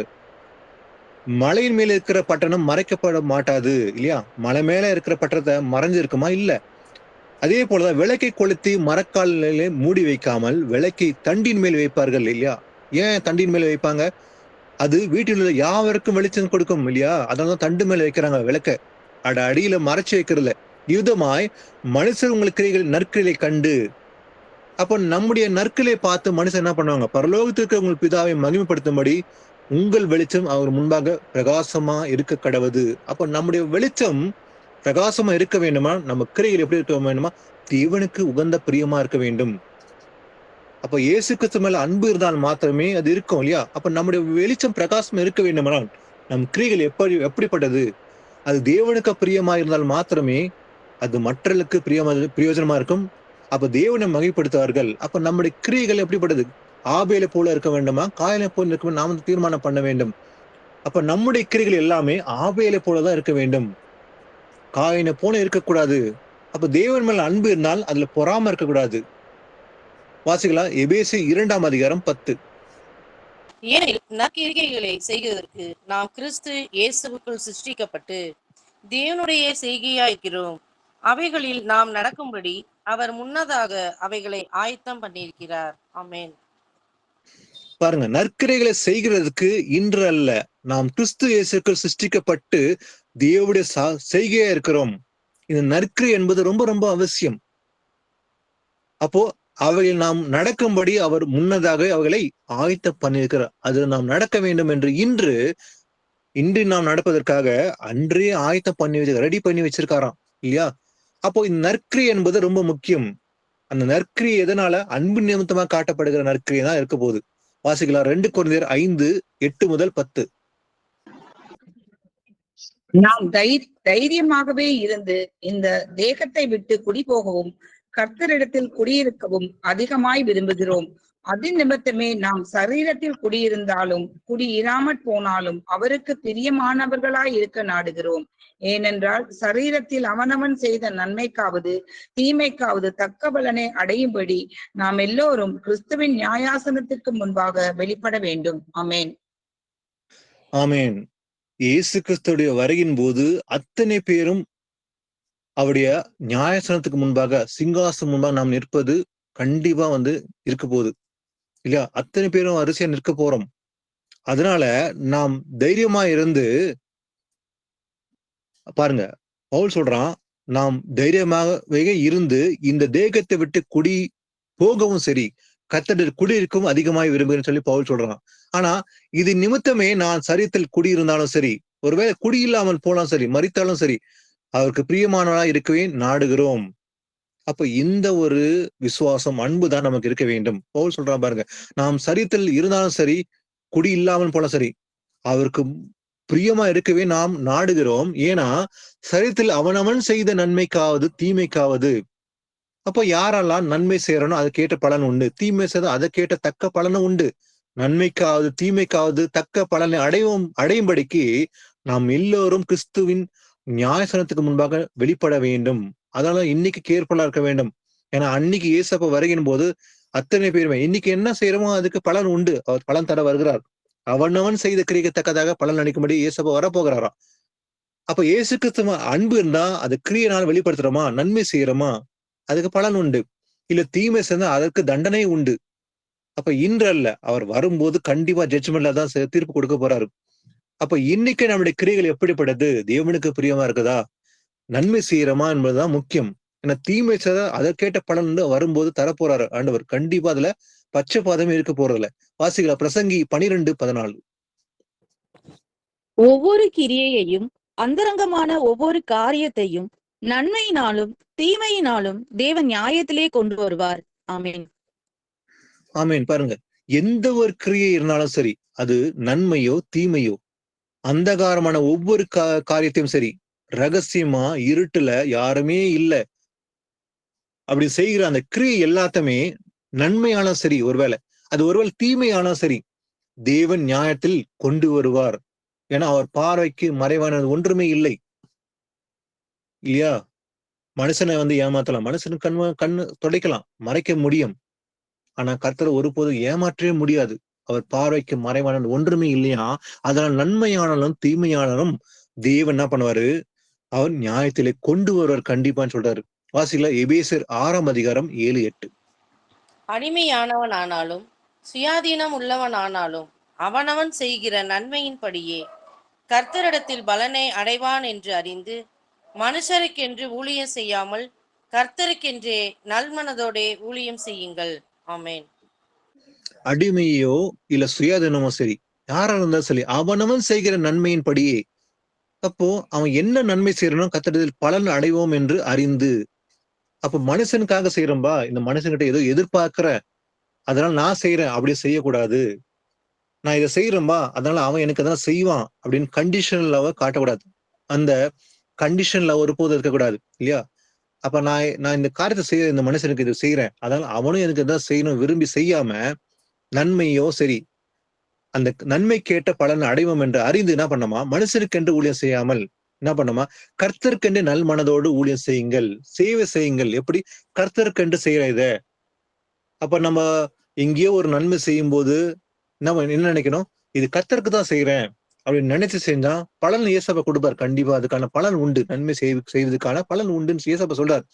ஏன்னா கர்த்தரிடத்தில் பலன் அடைவோம் என்று அறிந்து செய்ய வேண்டும், நல் மனதோடு செய்யுங்கள் என்று இயேசப்பா சொல்லிக் கொடுக்கிறார். வாசிகளா கலாத்தியர் 6:9-10. நன்மை செய்கிறதில் சோர்ந்து போகாமல் இருப்போமாக. நாம் தளர்ந்து போகாதிருந்தால் ஏற்ற காலத்தில் அறுப்போம். ஆகையால் நமக்கு கிடைக்கும் சமயத்துக்கு தக்கதாக யாவருக்கும், விசேஷமாக விசுவாச குடும்பத்தார்களுக்கும் நன்மை செய்ய கடவோம். ஆமென். நன்மை செய்ய வேண்டும். ஏசப்பா நமக்கு எல்லாவற்றையும் கற்றுக் கொடுத்துருக்கிறார் இல்லையா? நமக்கு தெரியலன்னு சொல்ல முடியாது. கண்டிப்பா ஏசப்பா நமக்கு எல்லாவற்றையும் கடந்த 10 வருடங்களாக, ஒரு 5 வருடங்களும் நமக்கு எல்லாவற்றையும் வெளிப்படுத்தி இருக்கிறார். அதனால நன்மை செய்கிறது என்ன பண்ணணுமா? சோர்ந்து போகாம இருப்போமாக. சோர்ந்து கூடாது. ஆனா சில நேரங்கள்ல என்ன பண்ணுவாங்க, சில பேர் நன்மை செய்வாங்க. 1, 2, 3 4ஆவது தடவை என்ன பண்ணுவாங்க? சோர்ந்து போயிடுவாங்க. இது செய்யணுமா? இன்னும் தொடரணுமா? அதை செய்யணுமா? அப்படின்னு சலிப்பு வந்து விடும். ஆனா சோர்ந்து போகாம செய்ய வேண்டும். ஏன்னா, நான் தளர்ந்து போகாதிருந்தால் ஏற்ற காலத்தில் அறுப்போம் இல்லையா? ஆகையால் நமக்கு கிடைக்கும் சமயத்துக்காக எப்படியா விசேஷமாக விசுவாச குடும்பத்தார்களுக்கு நன்மை செய்ய கடவும். ஆனா ஸ்பெஷல்லா வந்து சொல்றாரு ஆண்டவர், பிரிஃபரன்ஸா வந்து விசுவாச குடும்பம். யாரு? சபைக்குள்ளதான் வந்து விசுவாச குடும்பம். இந்த சபை என்பது விசுவாச குடும்பமா இருக்குது இல்லையா? வெவ்வேறு ஊர்ல இருக்கலாம், வெவ்வேறு மொழிகள் இருந்தாலும் இது விசுவாச குடும்பம் என்று இயேசப்பா சொல்றாரு. அப்போ இந்த விசுவாச குடும்பத்துக்கு தான் முதல்ல வந்து முக்கியமா வந்து பிரிஃபரன்ஸா நன்மை செய்ய வேண்டும். அதுல சோர்ந்து கூடாதுன்னு சொல்றாரு ஆண்டவர். ஆனா இந்த நன்மை ஆவிக்குரிய அன்புதான் செலுத்த வேண்டும் தவிர இதுல மாம்ச அன்பு ஒருபோதும் இருக்கக்கூடாது. எமோஷன்ல சிம்பத்தில செய்யக்கூடாது. இந்த சிம்பத்தி எமோஷன் பைபிள்ல இடமே இல்லை. கம்பேஷன் மட்டும் தான் ஏசப்பா சொல்லியிருக்கிறார் இல்லையா? மனதுருக்கம் இருக்குது, அன்பு நிமித்தமாக வெளிப்படுத்துகிற அந்த மனதுருக்கம் இருக்குது இல்லையா? ஆனா இதுல சிம்பத்தினால செய்யப்படுகிற விஷயம் கிடையாது. இதுல அன்பு நிமித்தமாக ஆவிக்குரிய அன்பு வெளிப்படுத்த போகிறா. அப்ப விசேஷமாக விசுவாச குடும்பத்துக்கு நன்மை செய்ய வேண்டும் சொல்லும் போது இது ஆவிக்குரிய அன்பு தான் செலுத்த வேண்டும் தவிர இதுல மாம்ச அன்பு ஒருபோதும் இருக்கக்கூடாது என்று பார்க்கிறோம். ஏன்னா கடந்த வாரம் வந்து 2 வாரங்கள் முன்பாக நம்ம இந்த மாம்ச அன்பை பத்தி நல்லாவே ஆண்டவர் வெளிப்படுத்தியிருந்தார். அதை நம்ம அறிந்திருக்கிறோம். அதனால ஒருபோதும் நம்ம மாம்ச அன்பை செலுத்தாம ஆவிக்குரிய அன்பை மாத்திரமே செலுத்த வேண்டும் என்று அநேக வசனம் ஆராய்ந்து பார்த்திருக்கிறோம். வாசிகளா, கொலோசியர் 3ஆம் அதிகாரம் 23, 24. நீங்கள் கர்த்தராகிய கிறிஸ்துவை சேவிக்கிறதினாலே சுதந்திரமாகிய பலனை கர்த்தராலே பெறுவீர்கள் என்று அறிந்து எதை செய்தாலும் அதை மனுஷர்களுக்கென்று செய்யாமல் கர்த்தருக்கென்றே மனப்பூர்வமாய் செய்யுங்கள். ஆமென். நீங்க கர்த்தராகிய கிறிஸ்துவை சேவிக்கிறதுனாலே, நம்ம யாரை சேவிக்கிறோம்? ஒரே தேவனாகிய ஆண்டவராகிய இயேசு கிறிஸ்து சேவிக்கிறதுனால, அதனால சுதந்திரமாகிய பலனை கர்த்தரால பெறுவீர்கள் என்று அறிந்து, நமக்கு சுதந்திரமான பலன் உண்டு. இயேசப்பா வரும்போது கண்டிப்பா உண்டு நமக்கு. அதை பெற போகிறோம் என்று நாம் அறிந்து கொண்டு என்ன பண்ணோமா, எதை செய்தாலும் சரி சலிப்பு இல்லாம சோர்ந்து போகாம அதை மனுஷருக்கென்று செய்யாம, நான் இந்த மனுஷனுக்கு செய்ய வேண்டுமா அப்படின்னு நினைக்காம கர்த்தருக்கென்று மனப்பூர்வமாய் செய்யுங்கள். வற்புறுத்தி கட்டாயப்படுத்தி அல்ல. இது செய்யுங்க சொல்ல வேண்டிய அவசியமே இல்லை. நம்ம எப்படி செய்யணுமா, நமக்கு உணர்த்தப்பட்டு இயேசப்பா சொல்றாருப்பா அதை செய்ய வேண்டும். நல் மனசாட்சியோட நல் மனதோட மனப்பூர்வமாய் செய்ய வேண்டும் அந்த நன்மை. அப்ப இயேசுக்கு சரியா உண்மையான அன்பு இருக்குமானால் அதை செய்ய முடியும் கண்டிப்பா. ஆனா ஃபேக் அன்பு இருந்துச்சுன்னா, மாயமால இருந்தா அதை செய்ய மாட்டாங்க. சில நேரங்கள் வெளிப்படையா வந்து அந்த அன்பு செலுத்துறன்னு சொல்லுவாங்க. ஆனா உள்ளத்திலோ கசப்புனால அதை செய்ய மாட்டாங்க இல்லையா? Condition love. இந்த நபர் எனக்கு நல்லா பிடிச்சிருந்தா அவருக்கு நான் அன்பு செலுத்துவேன். இவனுக்கு எனக்கு பிடிக்கலனாக்கா என்ன பண்ணுவாங்க? கசப்புனால என்ன பண்ணாங்க? ஒதுக்குவாங்க. ஆனா வெளிப்படையா காட்ட மாட்டாங்க. இது மாயமான அன்பு இல்லையா? ஆனா நமக்கு மாயமற்ற அன்பு இருக்க வேணும் இயேசப்பா சொல்றாரு. வாசிகளா 1 தீமோத்தி 6:17 முதல் 19. இவ்வுலகத்திலே ஐஸ்வர்யம் உள்ளவர்கள் இருமாப்பான சிந்தை உள்ளவர்களாய் இராமலும் நிலையற்ற ஐஸ்வர்யத்தின் மேல் நம்பிக்கை வையாமலும் நாம் அனுபவிக்கிறதற்கு சகலவித நன்மைகளையும் நமக்கு சம்பூரணமாய் கொடுக்கிற ஜீவனுள்ள தேவன் மேல் நம்பிக்கை வைக்கவும் நன்மை செய்யவும் நற்கிரிகைகளில் ஐஸ்வர்யவான்களாகவும் தாராளமாய் கொடுக்கிறவர்களும் உதார குணமுள்ளவர்களுமாய் இருக்கவும் நித்திய ஜீவனை பற்றி கொள்ளும்படி வருங்காலத்திற்காக தங்களுக்கு நல்ல ஆதாரத்தை பொக்கிஷமாக வைக்கவும் அவர்களுக்கு கட்டளையிடு. ஆமென். பாருங்க, இங்க அப்போஸ்தலன் பவுல் வந்து தீமோத்திக்கு அட்வைஸ் பண்றான். என்னன்னு பார்த்தா, இவ்வுலகத்துல ஐஸ்வர்யம் உள்ளவர்கள் இருமாப்பான சிந்தை உள்ளவர்களை போல இல்லாம டபுள் மைண்டடா இருக்காம நிலையற்ற ஐஸ்வர்யத்தின் மேல்.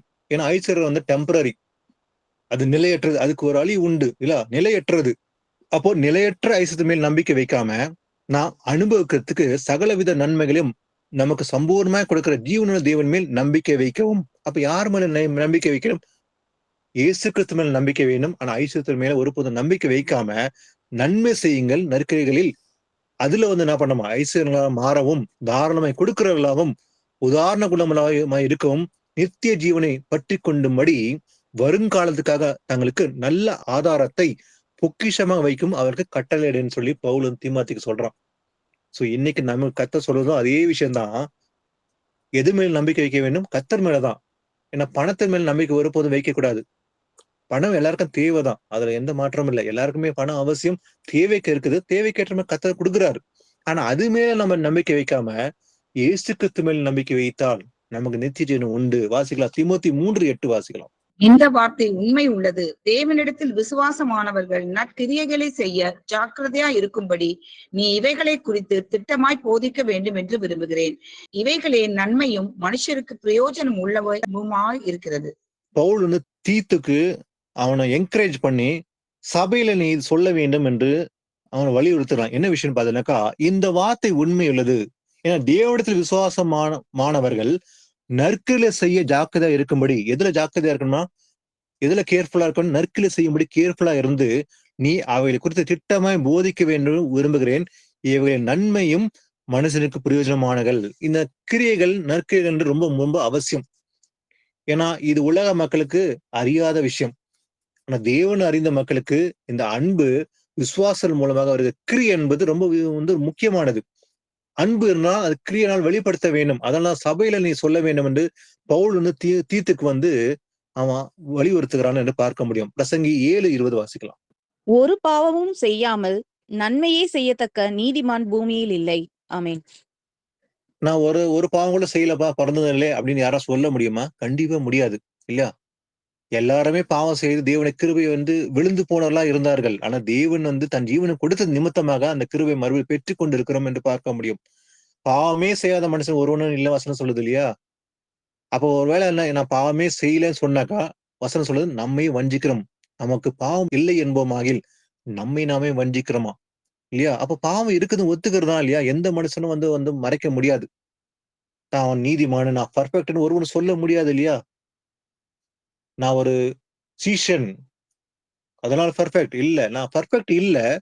பர்ஃபெக்ட் இல்லாத நம்மளதான் பர்ஃபெக்ட் பண்ணணும்னு இயேசு விரும்புறாரு இல்லையா? அந்த பர்ஃபெக்ஷன், அந்த பரிபூர்ணம் அடைய வேண்டும் என தேவன் விரும்புறார். நம்மள வந்து மாத்துறார், ஒவ்வொரு விஷயத்துல மாத்தி அந்த பர்ஃபெக்ஷன்ல வரணும் தான் தேவன் விரும்புறார். தவிர நான் வந்து பர்ஃபெக்டா இருக்கிறேன்னு யாரும் சொல்ல முடியாது. ஒரு பாவமும் செய்யாமல் நன்மையே செய்யத்தக்க நீதிமான் பூமியில இல்லை. யாரு இல்லையா?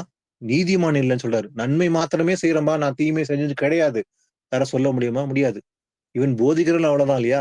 நான் அழகா போதிக்கிறேன்பா, நான் தப்பே செஞ்சதுல பர்ஃபெக்ட் சொல்ல முடியுமா? முடியாது இல்லையா? அப்போ எல்லாருமே பாவம் செஞ்சிருக்கிறாங்க. ஆனா பாவத்துல இருந்து விடுதலை ஆக்க முடியாத இயேசப்பா வந்து என்ன பண்றாரு? அதை கரெக்ஷனை கொண்டு வர்றாரு. சிக்ஷித்து கண்டித்து உணர்த்தி ஒவ்வொன்னா மாத்தி கொடுக்குறோம். அப்ப எல்லாரும் பர்ஃபெக்ட் ஆயிட்டான்னு சொல்ல முடியாது. அதான் பவுல் சொல்றாங்க, நான் அடைந்து ஆயிற்று என்று எண்ணாமல் அதை பிடித்துக் கொள்ளும்படி என்ன செய்யல, ஆசையா தொடருகிறேன். I will continue in faith இல்லையா? அப்ப எல்லாருமே அப்படிதான். ஈவன் போதிக்கிறவங்களும் அவ்வளவுதான் இல்லையா? நான் பர்ஃபெக்ட்னு யாரும் சொல்ல முடியாது. அப்ப எங்கேயோ ஒரு விஷயத்துல அவன் தவறு இருப்போம், அதை கரெக்ஷன் பண்ணும்படி கர்த்தர் காட்டுவாரு, அங்க கரெக்ஷன் பண்றோம் இல்லையா? அப்ப நான் பிடித்துக் கொள்ளும்படி என்ன பண்றேன்? ஆசை தொடர்கிறேன். எனக்கு எல்லாமே தெரியும்பா, நான் முற்றிலும் தேறினான் ஆகிறேன் என்று எண்ணாமல் பவுல் சொல்றா இல்லையா? அதே போலதான் பவுலே சொல்லும்போது நாம் எம்மாத்திரம். அப்ப நாம இன்னும் வந்து வளர வேண்டும், இன்னும் அதிகமா ஆராய வேண்டும், வசனம் ஆழ்ந்து தெரிஞ்சுக்கணும், நடக்க வேண்டும் சொல்லி விரும்பிதான் நடக்க வேண்டும். தவிர நான் பர்ஃபெக்ட்னு யாருமே சொல்ல முடியாது. அப்போ ஒருவேளை பைபிளை நான் 10 முடியும் வாசித்தாலும் சரி, நான் இன்னும் அறியாத போல அறிந்து கொள்ள முடியாத நான் தேடுவேன் என்ன தவிர நான் பர்ஃபெக்ட்னு ஒருபோதும் சொல்லக்கூடாது. பிரசங்கி 9:10 வாசிக்கலாம். செய்யும்படி உன் கைக்கு நேரிடுகிறது எதுவோ அதை உன் பலத்தோடே செய். நீ போகிற பாதாளத்திலே செய்கையும் வித்தையும் அறிவும் ஞானமும் இல்லையே. ஆமென். நன்மை செய்யணும் தெரியுது, ஆனா அதை தடுக்க கூடாது இல்லையா? செய்யும்படி உனக்கு கையில் நேரிடுறது எதுவோ அதை உன் பலத்தோடு செய். அப்ப எனக்கு என்ன பலம் இருக்குதோ அந்த பலத்தோடு தான் நம்ம நல்லா செய்ய வேண்டும். ஏன்னா முடியாதுன்னு சொல்லக்கூடாது. அப்ப நீ போகிற பாதத்திலே செய்கையும் வித்தையும் அறிவும் ஞானமும் இல்லையே. ஏன்னா பாதாளத்துல அங்க நன்மை செய்ய முடியாமா? அங்க அறிவும் கிடையாது, ஞானத்தை கிடையாது இல்லையா? ஆனா இப்போ நமக்கு டைம் பீரியட் இருக்குது இல்லையா? செய்யும்படி உனக்கு கைக்கு நேரிடுறது எதுவோ அதை உன் பலத்தோடு செய்ய வேண்டும். எதை? நன்மை செய்யும்படி. ஏன்னா நன்மை செய்யாம இருந்தாலே அதுவும் பாவம் வசனம் சொல்லுது இல்லையா? வாசிக்கலாம், நீதிமொழிகள் 3:27-28. நன்மை செய்யும்படி உனக்கு திராணி இருக்கும் போது அதை செய்யத்தக்கவர்களுக்கு செய்யாமல் இராதே. உன்னிடத்தில் பொருள் இருக்கையில் உன் அயலானை நோக்கி நீ போய் திரும்பி வா, நாளைக்கு தருவேன் என்று சொல்லாதே. ஆமென். பாருங்க, நன்மை செய்யும்படி உனக்கு திராணி இருக்கும்போது, எனக்கு பலன் இருக்குது, ஸ்ட்ரென்த் இருக்குது, பரவாயில்ல. செய்யும்படி உனக்கு திராணி இருக்குது, ஆனா அதை செய்யத்தக்கவர்களுக்கு செய்யாமல் இராதே. ஏன்னா இந்த நன்மை செய்யும்படி அந்த பலனை இயேசப்பா கொடுக்குறாரு. ஆண்டவர் தான் கொடுக்குறாரு அந்த பலன் இல்லையா? அதை செய்யும்படிதான், மற்றவர்கள் செய்யும்படிதான் ஆண்டவர் அந்த பலத்தை கொடுக்குறாரு. செய்யாமல் இருக்கக்கூடாது. ஏன்னா உன்னிடத்தில் பொருள் இருக்கையில் உன் ஆயனை நோக்கி நீ போய் திரும்பி வா, நாளைக்கு தருவேன் என்று சொல்லாதே. அப்போ ஒருத்தனுக்கு பசியா இருக்கிறான், உணவு இல்ல, வஸ்திரம் இல்ல இருக்கும்போது என்ன பண்ணுவான்? குறைச்சல் இருக்குன்னு தெரியுது, என்னால முடியும் தெரியுது, செய்யாம போப்பா, பரவாயில்ல போப்பா அப்படின்னு சொல்ல முடியுமா? இல்ல. செய்ய முடியும்டா அதை செய்ய வேணும் தான் ஆண்டவர் சொல்றாரு. ஆனா இது செய்யாம போனாலும் பாவம் சொல்றாரு. அடுத்த வசனம் வாசிக்கலாம், யாக்கோபு 4:17.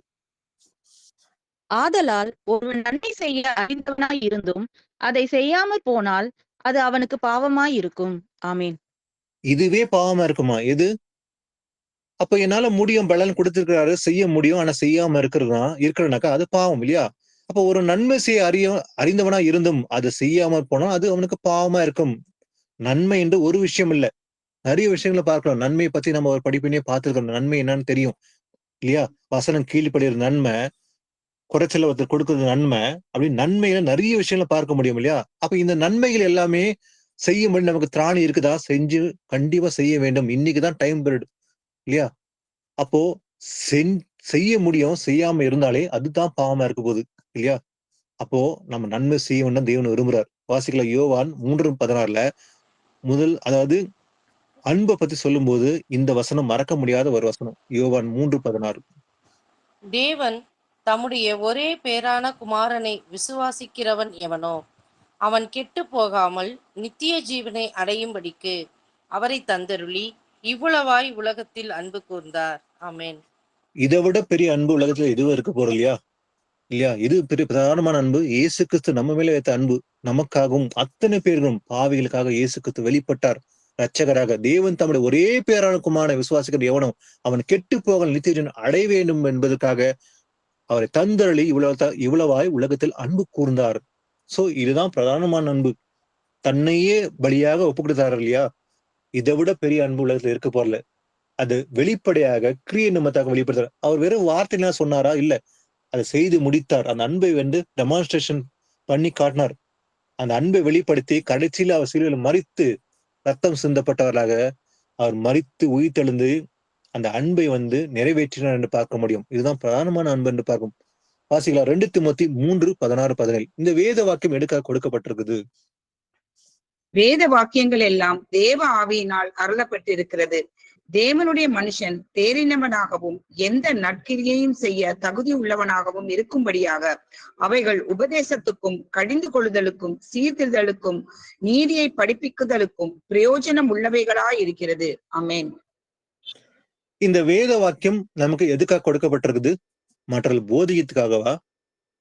இல்ல நான் கடைபிடிக்கிறதுலப்பா, மற்றவர்கள் சொன்னா போனோம், இதை அழகா எடுத்து நான் ப்ரிப்பேர் பண்ணி இதை நான் போதிக்கணும் அதுக்காகவா? இல்ல. முதல்ல இது யாருக்கு கொடுக்கப்பட்டது? நமக்கு தான், தனிப்பட்ட முறையில அத்தனை பேருக்கும் தனித்தனியாக நம்மளோட பர்சனலா கொடுக்கப்பட்டது அந்த வேத வாக்கியம். நான் அதை தெரிந்து அதை நடக்க வேண்டும்.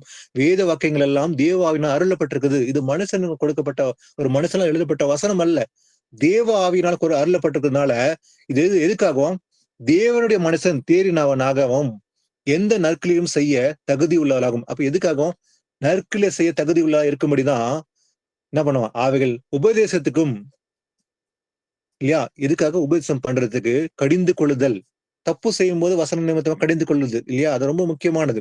சீர்திருத்தம், கரெக்ஷன். அப்ப நமக்கு இது ரொம்ப இம்பார்ட்டன்ட். கரெக்ஷன் என்பது ரொம்ப இம்பார்ட்டன்ட். வசனம் தான் நம்ம கரெக்ட் பண்ண போகுது. நீதியை படிப்பிக்கிறதுக்கும் பிரயோஜனம் உள்ளதா இருக்குது.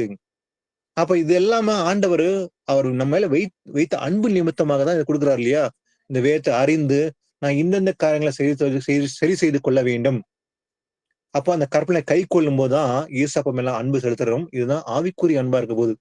இந்த விஷயத்துல நான் கரெக்ஷன் பண்ணல, இன்னைக்கு நான் கரெக்ஷன் பண்ணிக்கிறேன் அப்படின்னு செலுத்தி அந்த அன்பின்படி நாம் நடக்கும் போதுதான் இயேசப்பா மேல அன்பு செலுத்த ஆரம்பிக்கிறோம். இல்ல நான் வெறும் கேட்டுட்டே இருக்கிறேன்பா, வாரம் ஒவ்வொரு நாளும் கேட்கிறேன், ஆனா அதை மறந்துடுறேன், கை கொள்வதே இல்லை, இதுக்கு பேர் அன்பு இல்லை. அப்ப கேட்டு அதன்படி மாற்றிக்கொள்ள முயற்சி செய்து மாற்றிக் கொள்கிறோம் இல்லையா? அங்கதான் இயேசப்பா மேல அன்பு செலுத்துகிறோம். வாசிக்கலாம், கடைசி வசனத்தை வாசித்து முடிக்கலாம். 1 பேதுரு 4:10-11. அவனவன் பெற்ற வரத்தின்படியே நீங்கள் தேவனுடைய பற்பல கிருபையுள்ள ஈவுகளை பகிர்ந்து கொடுக்கும் நல்ல உக்கிரானக்காரர் போல ஒருவருக்கொருவர் உதவி செய்யுங்கள். ஒருவன் போதித்தால் தேவனுடைய வாக்கியங்களின்படி போதிக்க கடவன். ஒருவன் உதவி செய்தால் தேவன் தந்தருளும் பலத்தின்படி செய்ய கடவன். எல்லாவற்றிலேயும் இயேசு கிறிஸ்து மூலமாய் தேவன் மகிமைப்படும்படியே செய்வீர்களாக.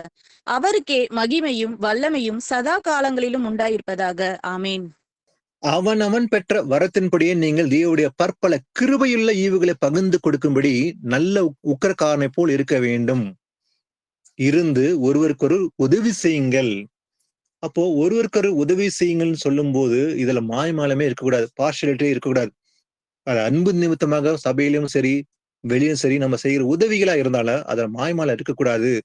ஒரு போதித்தால் என்ன பண்ணுமா, தேவனுடைய வாக்கின்படிதான் போதிக்க வேண்டும். அங்க வேறொரு விஷயமே வரக்கூடாது. வசனப்படிதான் இருக்கும். வசனத்துக்கு கொஸ்டின் ஆன்சர் எல்லாமே வசனம் தான். அப்போ ஒருவன் உதவி செய்தால் தேவனுடைய தந்துள்ள பலத்தின்படி செய்ய கடவன். உதவி செய்யும்போது என்ன செய்யணுமா, கர்த்தர் எனக்கு என்ன பலன் கொடுத்தா அதன்படிதான் செய்ய வேண்டும்.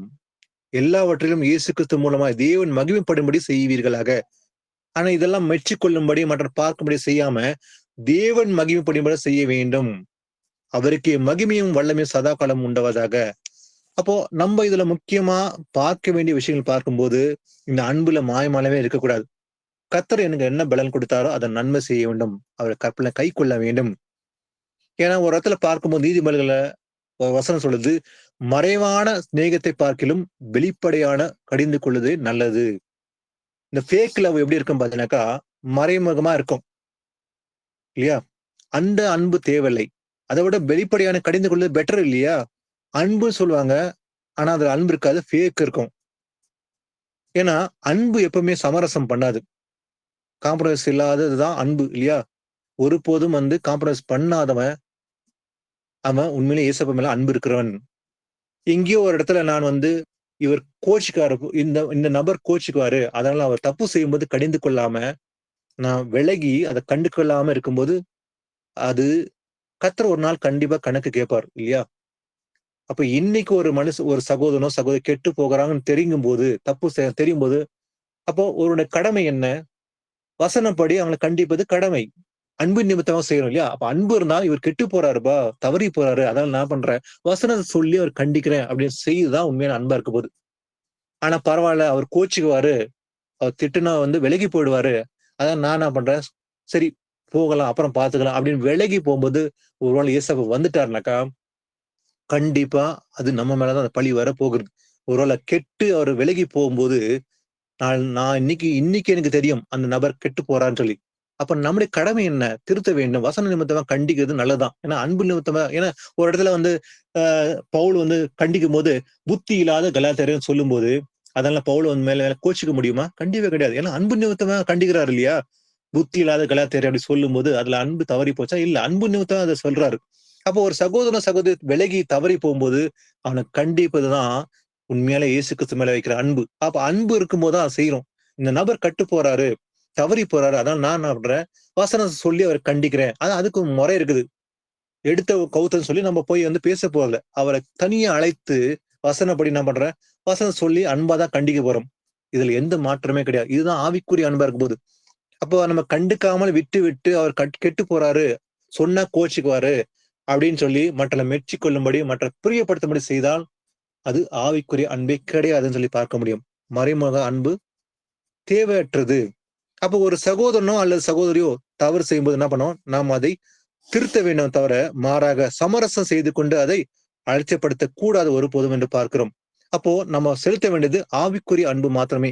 அப்போ தேவன் விரும்புறது எல்லாமே சுத்தமான ஆவிக்குரிய அன்பு, சமரசம் இல்லாத ஒரு அன்பு. ஒத்து போகக்கூடாது இல்லையா? தப்பு செய்யும்போது ஒத்துக்கொள்ள கூடாது.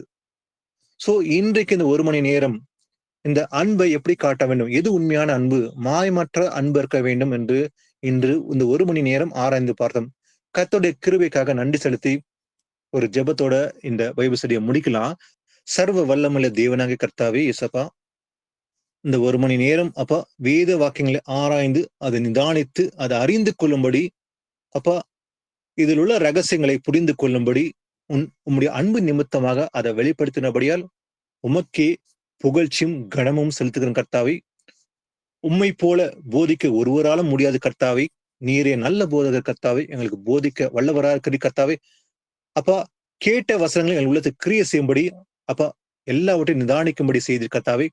கேட்ட ஒவ்வொரு வசனங்களும் கேட்கிற ஒவ்வொரு உள்ளத்திலும் அப்பா அது கிரியை செய்யட்டும் கர்த்தாவே. அப்பா அன்புல பொறாமை இல்லை, அது தன்னை புகழாது என்று வெளிப்படுத்தினேன். அப்பா ஆமாண்டாரே. அப்பா அந்த சுத்தமான அன்பை நீர் எங்கள் மேல் காட்டினபடியா உங்களுக்கு நன்றி ஏசப்பா. அப்பா அதே அன்பை நாங்கள் செலுத்த வேண்டும். அதுல மாய்மாலா இருக்கக்கூடாது, பொறாமை இருக்கக்கூடாது, அது வெளிப்படையா இருக்க வேண்டும் என்று நீர் வெளிப்படுத்தினபடியால் உமக்கு நன்றி ஏசப்பா. இந்த அன்பை நாங்கள் கற்றுக்கொண்டு அதன்படி நடக்க வேண்டும் என்பதற்காகவே நீ வெளிப்படுத்துறபடியால் உங்களுக்கு நன்றி ஏசப்பா. ஒவ்வொரு நாளும் இது நிதானிக்கும்படி அந்த கிருபை தந்தபடியால் உங்களுக்கு நன்றி கர்த்தாவே. பெருமையான காரியங்களை நீக்கிவிட்டு கர்த்தாவே, தாழ்மைய சிந்தனையோடு ஒவ்வொரு நாளும் வேத வாக்கில் ஆராய்ந்து நிதானிக்கும்படி அந்த கிருபை தாங்க கர்த்தாவே. கேட்கிற யாவமேலும் தயவு கிருபை என்கிட்ட கர்த்தாவே. ஏசப்பா தோ முடிவதும் இந்த வசனத்தை கை கொண்டு நிலைத்திருந்து நீங்க சொன்னீங்க என் மேல் அன்பா இருந்தா என் கற்பனை கை கொள்ளுங்க என்று சொல்லி அப்பா. அதே போல அப்பா ஒருவேளை 90% கை கொண்டு இருக்கக்கூடும், ஆனா 10% ஒரு தவறு இருந்தால் அதை சரி செய்து கொண்டு அந்த பரிபூர்ண அன்பை பெற்றுக்கொள்ளும்படி, அதுல பரிபூர்ணம் அடையும்படி அப்பா உங்களுடைய கிருபை இறங்கட்டும் அப்பா. உங்களுடைய தயவு கிருபை ஒவ்வொரு மேலும் இருக்கட்டும். துதியும் கனமும் மகிமையெல்லாம் ஒருவருக்கு மாத்திரமே செலுத்துகிறேன். வல்லவருடைய இயேசு கிறிஸ்துவின் நாமத்தை ஜெபிக்கின்றேன். ஜெபம் கேளும் ஜீவனுள்ள நல்ல பிதாவே, ஆமேன்.